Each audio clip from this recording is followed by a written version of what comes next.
Good afternoon, everyone. This is Drew Camp, the Director of Business Retention Expansion and Public Policy at the Ames Chamber of Commerce. And we have a lot to cover in today's update because the things that we have been talking about now for several weeks since the overtime of the legislative session actually saw some action this week, which we were very happy to see, and it was in a way that we have been advocating for throughout the session.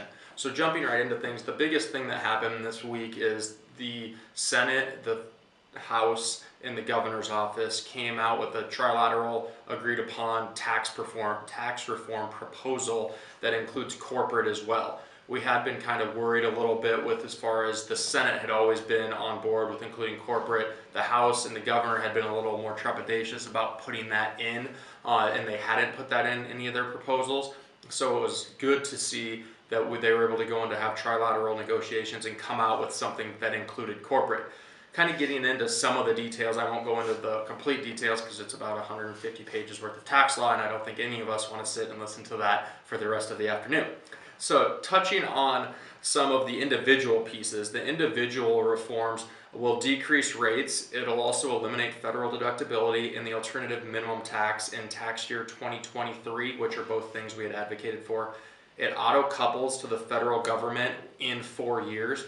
And what that really, the biggest impact that has is on contractors, agricultural, anyone who's buying products or equipment for their operations. And what that really entails is the extension of the Section 179, which will go for up to $70,000 in tax year 18, $100,000 in 19, and then $1 million in tax year 20. And then after that, it'll just be coupled with the federal number, which is really a big win for a lot of individuals that use that deduction.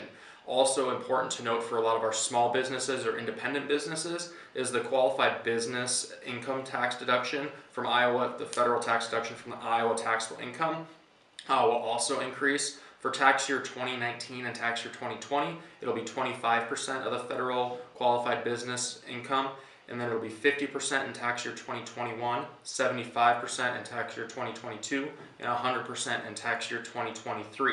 There are revenue triggers that are included on the individual income tax reform side, and what that means is that 4% growth has to be met for certain things to go into effect. If they aren't met, further reforms will not become enacted or they'll be kind of delayed.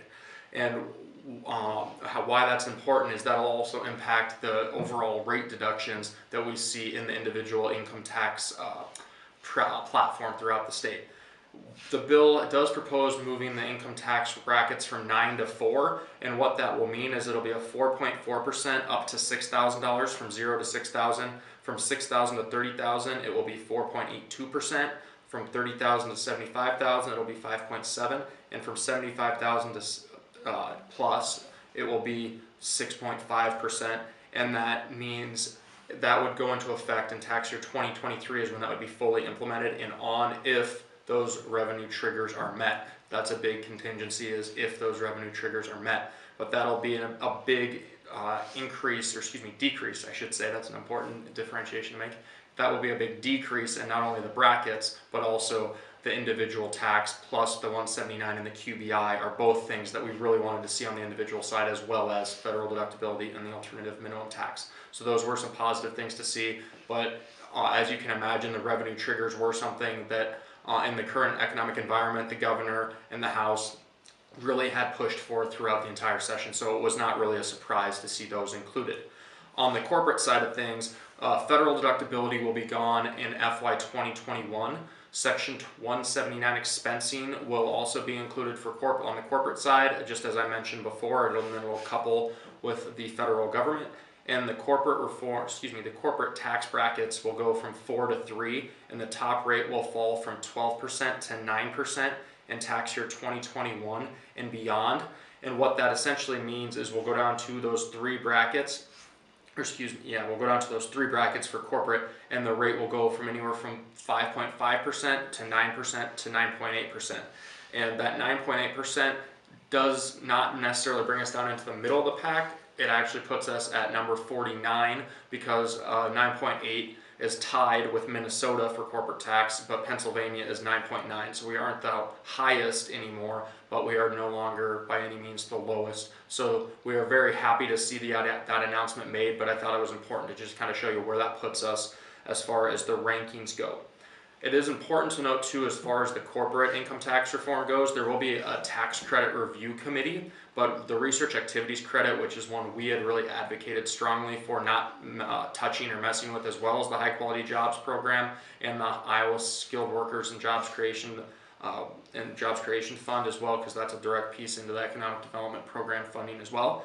We had hoped that that wouldn't get touched, and the high quality jobs and those other programs did not get touched, including the historic tax credits, and there was no sunsets like there had been in other tax proposals. The historic tax credits was really a big one for a lot of communities like Dubuque, Davenport, Sioux City, who have really used a lot of those in their downtown districts. We're going to see more of that probably getting used here in Ames. We see some on the fraternity and sorority houses, but with downtown Ames getting the historic designation, we may see some of that here in the future. So that was an important thing that a lot of people were advocating strongly for.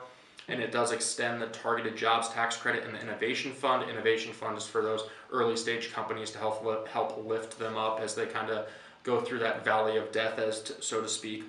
But one important thing to note on the tax credit review committee is the fact that that will really depend on who's on the committee as to how that goes and what recommendations are brought forth. So we'll continue to actively advocate for how that should be set up and how that should look going forward to make sure the most diverse set of recommendations are coming out of that committee.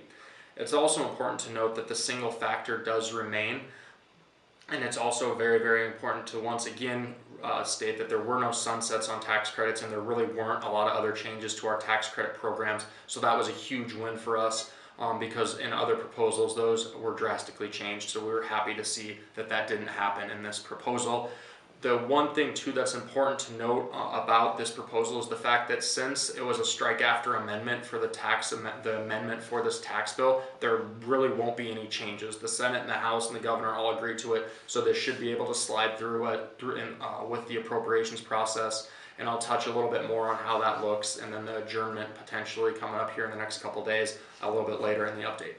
Another thing that I wanted to touch on that was a big issue that we've been watching throughout the session that got some attention this week is last night the Senate Appropriations Committee passed a property tax backfill phase-out bill. That's obviously important for our counties, our school districts, and our cities. And what's important to note is they did it in a way that it won't be in effect until FY 2020, so the next fiscal year. That'll be certified here coming up in January through March. And what it'll do is it'll essentially have different phases where it'll be phased out over 3 to 6 years, really dependent on your tax growth. So if you have a more abundant tax growth and assessment growth, so to speak, you will see a faster phase out than some communities where they aren't seeing that tax growth, and then there will be some safety nets there as well. But that's an important thing to note, that it will be phased out in an incremental approach based on your taxable revenue. So that's something that we had fought throughout the session, as you would expect, and really just getting it not included in FY 2019 was actually a very big victory, and one that the Chamber Alliance was very active in making sure occurred. With regards to the SAVE extension for school infrastructure, that passed the House and awaits action in the Senate. There is no reason to think that that won't go through with the other appropriations bills and negotiations that'll happen here over the next 24 to 36 hours. It's important to note, as I mentioned before, as we look towards the end of the session, they have the big numbers or the big appropriation numbers, the budget targets in place and the budget bills in place. They just do have to negotiate on some of the finer policy details of what it looks like within each of those bills before they can pass them through both chambers and send them to the governor and adjourn for the session. As I mentioned before, the tax bill has been agreed upon via strike after amendment, and it will not be changing, so that's something that we will expect to see move forward as is. And yes, we probably will see reforms made to it as we go forward, but that's naturally to be expected with any piece of policy that big and all-encompassing. And currently they're going to be working through floor debate today, and then they'll probably go home, sleep it off a little bit, and then they'll come back tomorrow, we're hearing. So right now, currently, the legislature is in the home stretch. They really are probably in the last 36 to 48 hours of the session. The speaker was interviewed by Radio Iowa and said that that'll probably be occurring here. Adjournment will probably be occurring here this weekend at some point.